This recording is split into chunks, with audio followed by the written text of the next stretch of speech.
to be speaking today about making better choices when it comes to what we consume. Now the question is, why is it important? Why is it important to think about the foods and the drinks that we consume? Anyone have an answer to that? Why is it important? It's because whatever we consume makes up our entity, our bodies, right? So anything, just like whatever you listen to is going to affect your psyche, right? Whatever you consume, you eat or drink is going to affect the constitution of the body. And the body requires 60 minerals, 16 vitamins, 12 amino acids, and 3 fatty acids in order to function properly, right? So if you're not consuming these on a daily basis, you're eventually going to have an issue with how the body is functioning. And you can see that's rampant across America, that people have chronic diseases. Eventually people, turning into their 30s, 40s, 50s, they end up having 1 or 2, 3 chronic diseases on multiple different medications in order to treat them. And still on top of that, they're not living what I would consider, and many other naturopathic doctors would consider, a vital life. Meaning that when you wake up in the morning, you should have 10 out of 10 energy. You should be focused. You should have the ability to sit down and read through an hour or 2 hours of a book without having your mind jumping from here and there, having a medication in order to keep your focus on the page, right? You should be able to walk 1 mile, 2 miles, 3 miles without any pain. You should have free range of motion with all of your limbs, your joints, right? This should be into later age. So people oftentimes will say, when they come into the clinic, they'll say, well, I'll ask them, is there anything else that you have? They'll come with their main chief complaint, my shoulders, or I have digestive issues, whatever it may be. And I'll ask them, anything else? Anything at all. Like, well, a little bit of back pain, but I'm getting old. I'm 45, 50 years old, I have kids. So I can see, how that can be an issue. And I'll tell them, no, that's not something that's normal. When they try to normalize something like that, I'll tell them it's not something that's normal. It's not supposed to happen. And oftentimes it's something correctable, okay? So, inshallah, we're gonna be speaking. I thought about how I should break this subject matter down. And there's a lot to talk about when it comes to what to eat, what not to eat. We can go on for hours, if not days, about these subjects and these topics. But what I decided to do is break it down into fats, proteins, and carbohydrates. And then we'll talk a little bit before about the processing and how things are processed, how they were processed before, how are foodstuffs processed before, meaning 200 years ago, before the Industrial Revolution, and how are they processed now. And we'll have a question and answer after that as well. So basically, if you look at traditional societies, and this is where we should be getting a lot of our knowledge from, traditional societies, because they were untainted by the modernization and basically the need for making more money for economy, right? They were untainted by that. So they would make food in order to benefit and heal people, because there is no money in having sick people back in the day, right? And also, if you look at, what's interesting is that if you look at the animal husbandry, right? Look at how people raise chickens and cows and things like that. When you have a sick cow and you have to slaughter that cow early, you end up losing money. So a lot of the nutrition research that one of my teachers, Dr. Joel Wallach, he was actually a veterinary doctor before he became a naturopathic doctor. He actually did a lot of his research comes from the animal kingdom, and from the studies that they did in animal husbandry, how to cure chickens of this, how to cure cows of that, and turkeys of whatever disease they have. What vitamins, what minerals, what nutrients, what adjustments do they need? What type of environment do they need in order to thrive? Because whenever a disease goes through a population of animals that we as humans consume, the price skyrockets. How would you like going to, your favorite fast food joint, which you shouldn't be going to anyways, and getting a burger for $50? Why? Because the price of meat is skyrocketing. It's so expensive to get it, right? Because animals are, it's very difficult to keep them alive. They're not living to full length. They're not giving the same amount of meat or milk or cheese or whatever it may be, right? So a lot of the research actually comes from there. So when you're looking at processing of foods, historically, people, before they ate grains, they used to sprout the grains or soak them. Now, when you soak something, so things were slow. It's a slow process. When you soak something in water, you soak it overnight. You take the grains, right? Let's say you have oatmeal. What they used to do is take the oatmeal, put it in a bowl, add a little bit of vinegar to it, or the whey from the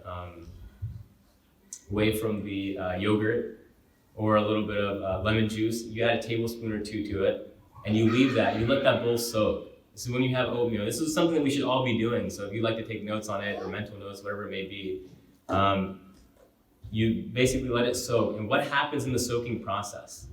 In the soaking process, something called phytic acid, which actually binds to minerals in the body and in the food. It's something that Allah subhanahu wa ta'ala has created within the food in order to protect the food from invaders. Phytic acid will actually bind the minerals and hold on to them. So when you're consuming oatmeal, the quick oats that we have in 2 minutes in the morning, that actually has a ton of phytic acid in it. Sometimes it'll leach minerals from the body, minerals that your body needs, minerals that are already depleted from the soils, right? So that's depleting even more minerals from there. So when you soak it, it removes the phytic acid, and then you drain that water, and then you take those same oatmeal, and then you make your normal process in the morning. That actually increases the nutrient availability of the food. That's the processing that we should be doing. Another type of processing is sprouting. Has anyone ever heard of sprouting before? Okay, we got one. Okay, 2, 3. Okay, we have a few people. So the sprouting process is a beautiful process as well. You take you take some water and you put it on the beans or whatever it may be, and you allow them, basically very simple, you allow them to sprout. Now when the sprout comes out, you can stop right there as soon as the sprout comes out. Because what that tells you is that the inside of the seed or the bean, whatever it may be, has actually broken down to the point where there's life that can come out of it. And a lot of the vitamins and minerals will increase and become more bioavailable. So even though a mineral or a vitamin is inside of a food, there's no guarantee that that vitamin or that mineral is going to be absorbed into the body. And if it's not absorbed into the body, it doesn't matter how much you spend on it. It doesn't matter what the labels are outside of the box and how much vitamin mineral content it says. If it's not absorbed into the body, it doesn't matter, period, for the human being, right? If you eat it on one side, it comes out the other, and you get no benefit from it, there's no benefit, right? So the sprouting process is also another process that's very important. And this is a traditional process. People did this with all types of beans before. Now we stopped doing it. You get your can of beans, you open that can up, and you put the beans in your food, and boom, you have your meal in less than 10 minutes. This is not the way that it was done historically. And then we have fermentation as well. So a lot of foods were fermented, a lot of milk. So if you take milk, if you take raw milk, which is, alhamdulillah, it's actually legal here in Pennsylvania to buy raw milk from the store. In Illinois, where I'm from, in Chicago, it's illegal. They don't sell it in the stores. There are ways to get it, but they don't sell it in the stores. So you can get raw milk here. That's raw milk that has not been pasteurized and has not been homogenized. This is the reason why the milkman used to come back in the day. Anyone remember the milkman? Maybe some of us, yeah, maybe not many of us, but there used to be a milkman back in the day. He used to bring the milk. It used to be fresh milk that you had to consume in a short period of time, or else it would go sour. But the thing is, even with the soured milk, I've had milk that was soured for 1 month and perfectly fine, had no issues with it. Why? Because the bacteria in the milk is actually good bacteria. When you pasteurize it, you kill all the good bacteria. It's called eubacteria, the good bacteria. And then you kill all the good bacteria, and then what you have is the opportunity for bad bacteria to take over and to create disease, or pathogenic bacteria to take over and to cause disease in the individual who consumes it. That's what happens when you pasteurize it and homogenize it. That's a process that is required for the milk to stay longer on the shelf. It's not required for the human body to consume. I've been drinking raw milk for a good 8 to 10 years now. I've never, ever had an issue. Alhamdulillah. Never, ever had an issue. There's actually a debate at Harvard University regarding the differences, the pros and cons of raw milk versus homogenized pasteurized milk. It's a really good debate, and I think you guys should listen to it if you have the opportunity. So yeah, that's another process, fermentation. So the breakdown, people used to take their raw milk and leave it on the table for 24 hours at room temperature, so that whenever things heat up to room temperature, enzymatic reactions, or the enzymes, start breaking down the food. Now, if the enzyme is breaking down the milk that's sitting on the table, What does that mean for your body? That means you have to break it down less. It's already broken down. So people who have lactose issues, they're lactose intolerant, you leave the milk on the table. It has to be raw milk, by the way. Don't take my advice and with the normal homogenized pasteurized milk in the grocery store, bring that home and leave that on the table, because then you'll have a problem. But you take raw milk and you pasteurize it. It's not pasteurized, it's not homogenized. You leave that on the table for 24 hours. It tastes a little bit sour. It's an acquired taste, right? And you consume that, that'll already be pre-broken down. That lactose, that's an issue for so many people. You find all this lactose-free milk. They have a huge process to remove all the lactose from there. You just add an enzyme called lactase that a lot of the bacteria in the intestines make. You can take that enzyme that the bacteria are already making, should already be making, and that'll break down the lactose. Or you leave the milk on the countertop. So those are the few of the different processes that used to happen, and there's a lot more. We can go into fermentation of different drinks, kombucha, and different yogurts, kefir, whatever you want to call it, and how those are very beneficial for the body as well. But my goal is just to kind of give you little clinical pearls in order for us to understand the concepts a little bit better. I actually have a water bottle right there. Can you grab that from my backpack? Yeah. Okay, in case you need it. Yeah, thank you. So now let's talk about processing from the standpoint of, can you grab my water bottle from this back here? Let's talk about processing from the standpoint of the modern processing that's going on right now. The processing that's going on right now is oftentimes in order to increase shelf life. And what does that do? It increases funds. So whenever someone is, you want to sell something and the shelf life is 2 days, if you don't sell that in 2 days, that's gone, that's garbage. You take that off the shelf, you have to throw it away. Expiration date's right there. If you can take that 2 days and turn it into 2 weeks, now you have an increased chance of selling that product and less of a loss on the product. Does that make sense to everyone? So that's the main goal, is to actually increase shelf life.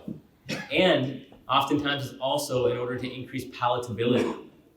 So it's to increase the likelihood that someone's going to eat it and eat more of it, right? Those are two of the main reasons for the processing nowadays. Some of these examples of this type of processing include removing some of the bran from the wheat. So they remove wheat bran, wheat germ, and then they give you what? Flour at the end, right? What's flour? It's the carbohydrate rich, just the white part of the whole grain, right? And now you see that in the last 10, 15 years or so, everyone's moving towards whole grain. 10, 15 years ago, you walk down the aisle, you would see it's all white bread, and on the bottom corner side, you see a little bit, 1 or 2 loaves of whole wheat bread. Maybe for the hippies. Milana would be picking up some of that. Looking on the bottom right, it'd be like the one with the one with the actual fungus growing on it. Why? Because the fungus would not want to grow on the other bread. There was an example. I don't know if this is true or not, but there was a Big Mac or some type of McDonald's sandwich that someone kept on the table and put like a glass box around and left that there for like a year or something, and nothing grew on it. Anyone ever heard of that? I'm pretty sure it was a real experiment that somebody did. Either way, it serves a good purpose, a good example to show you that the bacteria, germs will not grow on something that's not vital, doesn't have life.